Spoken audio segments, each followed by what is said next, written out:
Okay so आज की video में हम जानेंगे कि माँ भगवती कालका माँ काली की पूजा पाठ नॉर्मल तरीके से कैसे करी जाती है।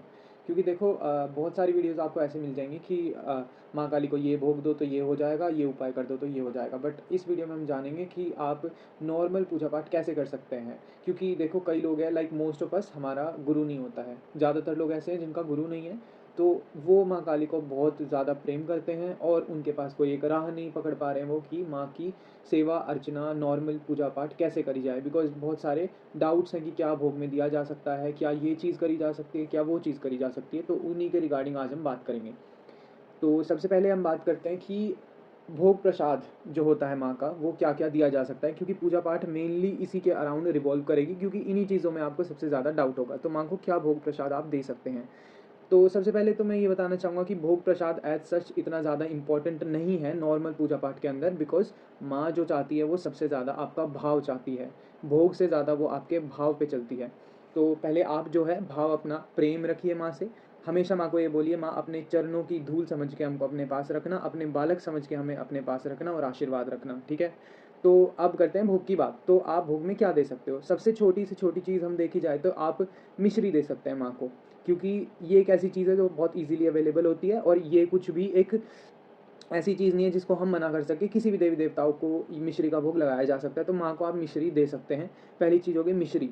दूसरी चीज़ होगी बताशा। बताशा भी एक मतलब मीठी चीज़ों में ही आ जाता है, तो बताशा जो है वो भी आप माँ को दे सकते हैं। और अब हम बात कर लेते हैं इनके साथ, इनके अलावा और क्या दे सकते हैं। आप लौंग का भोग माँ को दे सकते हैं। अब लौंग का भोग, बहुत से लोग ऐसे बोलते हैं कि लौंग का भोग नहीं देना चाहिए, आपका गुरु नहीं है तो। और मतलब बहुत मिस हैपनिंग्स हो सकती हैं आपके साथ, बुरा हो सकता है, गलत हो सकता है अगर लौंग का भोग देंगे तो, या इलायची देंगे तो। और ये सारे सबकी अलग अलग अंडरस्टैंडिंग होती है, बट अकॉर्डिंग टू मी आप दे सकते हैं, कोई प्रॉब्लम नहीं है। अगर आपका गुरु भी नहीं है तो भी आप ये भोग दे सकते हैं।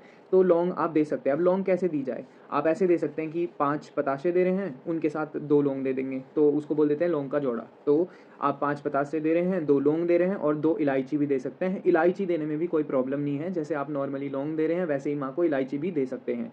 तो आप 5 पतासे, 2 लौंग, 2 इलायची माँ को दे सकते हैं। ये ध्यान रखना कि डेली डेली ही भोग ना लगाओ, क्योंकि इतना ज़्यादा आप अभी स्टार्टिंग में कर सकते हो, अभी आपको एक्साइटमेंट है हर चीज़ की, बट डेली डेली आगे चल के आप नहीं निभा पाओगे। और बहुत लोगों के साथ ऐसा होता है। तो जितना हो सके उतना करें, जितना निभा पाओगे उतना करें। तो मान लो आपने सैटरडे डिसाइड कर लिया माँ का, आप 5 पतासे, 2 लौंग, 2 इलायची सैटरडे को देते हो, तो वो अपना एक रूटीन बना लो, ठीक है।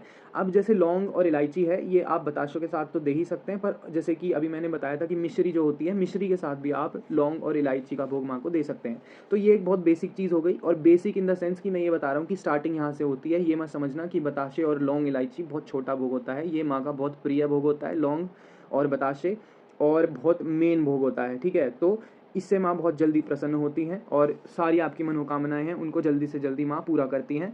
तो ये माँ का एक बहुत फेवरेट भोग है, बहुत प्रिय भोग है। और इस भोग को आप दे सकते हैं सैटरडेज़ को, मंगलवार को, ठीक है, शनिवार को, या जैसे भी आप एक दिन बना लीजिए कि हफ्ते में दे रहे हैं या 15 दिन में दे रहे हैं, या फिर जैसे भी आपके सामर्थ्य अनुसार, या फिर जैसा आप रूटीन फॉलो करना चाहते हैं। तो एक तो ये हो गया। दूसरा भोग माँ का सबसे प्रिय भोग होता है बताशा और लौंग के अलावा पान और पेड़े का भोग। तो आप माँ को पान और पेड़े का भोग भी दे सकते हैं। पान पेड़े कौन से वाले होते हैं, जो दूध के बने, खोए के बने जो पेड़े होते हैं वो ज़्यादा अच्छे होते हैं।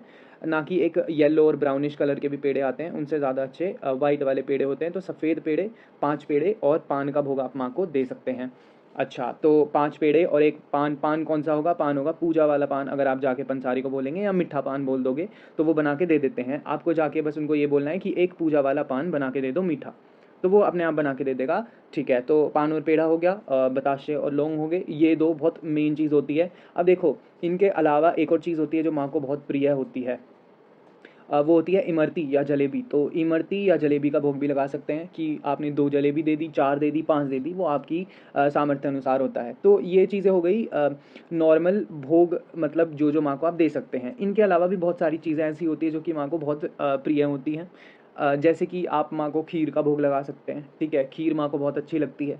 आप हलवा बना सकते हैं। आटे का हलवा भी माँ को अच्छा लगता है और सूजी का भी अच्छा लगता है, बट सूजी से ज़्यादा माँ प्रेफ़र करती है आटे का हलवा, क्योंकि आटे का हलवा बहुत एक तरीके से बोल सकते हैं हम ब्राउनिश जब वो तैयार होता है बन के, तो माँ को वो जो होता है भोग वो बहुत अच्छा लगता है। तो आप सूजी का भी बना सकते हैं, बट आई वुड प्रेफ़र कि आप आटे का हलवा बना के दें, ठीक है। ये हो गया, आप खीर हो गया, हलवा हो गया, देन आप पूड़े बना सकते हैं, गुलगुले भी बोल देते हैं कई लोग, जो आटे में चीनी मिला के वो बॉल सी तैयार हो जाती हैं, तो गोल गोल होते हैं, तो उनको गुलगुले बोलते हैं, कई लोग पूड़े भी बोलते हैं, तो वो भी आप माँ को दे सकते हैं। फिर इनके अलावा तो वो वाली बात है कि कोई भी स्वीट चल जाएगी, मतलब लड्डू भी चल जाएंगे, बर्फ़ी भी चल जाएंगी, तो मीठी चीज़ तो लगभग सारी चल जाती हैं, मीठी जो भी मिठाइयाँ होती हैं वो चल जाती हैं। बट जो जो मैंने आपको मेन चीज़ें बताई हैं वो माँ की यही होती है, बताशे, लौंग, पान पेड़ा और हलवा हो गई, इमरती या जलेबी हो गई, और ये सारी चीज़ें। तो बस यही जो है माँ को आप देंगे तो माँ खुश हो जाएँगी। और फिर वही बात कहूँगा कि सबसे बड़ा होता है भाव। अगर आप माँ को भाव देंगे तो माँ सबसे पहले खुश होंगी। इवन आप माँ को 2 चीनी के दाने ही क्यों नहीं दे रहे हैं, बट आपका भाव सच्चा है, पूरे प्रेम से आप माँ को याद करते हैं, तो माँ उन्हीं में प्रसन्न हो जाएँगी। मैंने ऐसे-ऐसे केसेस देखे हैं कि इनमें से कोई भी भोग किसी ने नहीं दिया था, ओनली एक बंदा था जो ड्राई फ्रूट्स माँ को देता था और बादाम काजू ये देता था माँ को, जबकि कहीं भी ये नहीं लिखा है कि ये माँ के प्रिय भोग है, या कोई भी लोग इसे रिकमेंड नहीं करते हैं। बट फिर भी माँ प्रसन्न होके चल रही थी साथ में, और माँ ने पूरा आशीर्वाद भी दिया। तो मेन चीज़ भाव होती है, और ये भोग जो होते हैं सेकेंडरी होते हैं। तो इन चीज़ों का बड़ा ध्यान रखना कि आप माँ को पूर्ण निष्ठा और प्रेम के साथ माँ की पूजा कर रहे हैं, माँ को याद करते हैं, और ऐसे ही माँ की सेवा अर्चना में लगे रहिए, और माँ तक जाने का अपना सफ़र तय करिए, और माँ को सदैव यही बोलिए, माँ अपने चरणों में जगह देना। सो इस वीडियो के लिए यही था, मैंने इस वीडियो में आपको भोग के बारे में बताया है। तो जय माता दी। नेक्स्ट वीडियो या नेक्स्ट पार्ट इसमें मैं आपको बताऊँगा कि और क्या-क्या चीज़ें नॉर्मल पूजा पाठ में आप कर सकते हैं। ये पर्टिकुलर फर्स्ट पार्ट जो था ये भोग से रिलेटेड था। इसका सेकंड पार्ट में मैं आपको आगे की चीज़ों के बारे में बताऊँगा। तो तब तक के लिए जय माता दी।